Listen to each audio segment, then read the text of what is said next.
മരിച്ച പുല കണക്കാക്കുന്നത് 10 ദിവസമാണ്. അതായത് ദശഗാത്ര ബലി ഇട്ടുകൊണ്ട് നമ്മുടെ പുല അവസാനിപ്പിച്ച് നമുക്ക് ക്ഷേത്ര ദർശനവും വഴിപാടുകളൊക്കെ ചെയ്യാം. എന്നാൽ ദേശാചാരം അനുസരിച്ചിട്ട് 16 ദിവസം വരെ നാം എല്ലാവരും ഈ പുല ആചരിക്കുന്നുണ്ട്. അതിലും ദോഷമൊന്നുമില്ല.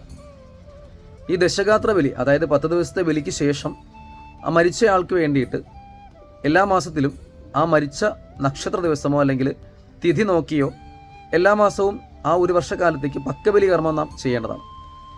ഈ പക്കബലി അനിവാര്യമായും ചെയ്യേണ്ട ഒരു ചടങ്ങാണ് എന്ന് എല്ലാവരെയും പ്രത്യേകം ഒന്ന് ഓർമ്മിപ്പിക്കുകയാണ്. കാരണം പല സ്ഥലങ്ങളിലും ഈ പക്കബലി എന്ന് പറഞ്ഞിരിക്കുന്ന ഒരു ചടങ്ങ് നടത്തുന്നില്ല എന്നുള്ളതാണ്.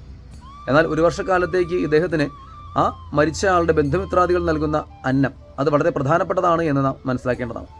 മരിച്ച ആളുടെ ആ സൂക്ഷ്മ ശരീരത്തിന് യമലോകത്തിലേക്ക് എത്തിച്ചേരുവാനുള്ള ഊർജ്ജമായിട്ടാണ് ഈ പക്കബലിയിൽ നാം കൊടുക്കുന്ന ആ തിലാന്നത്തെ കണക്കാക്കുന്നത്. ഇങ്ങനെ ഒരു വർഷക്കാലത്തേക്ക് പക്കബലി ചെയ്ത് അടുത്ത വർഷം മരിച്ച മാസത്തിലെ മരിച്ച നക്ഷത്ര ദിവസം നോക്കിയിട്ട് ആണ്ടുബലി കർമ്മം ചെയ്ത് ഈ ബലി ഇവിടെ പൂർത്തീകരിക്കാവുന്നതാണ്.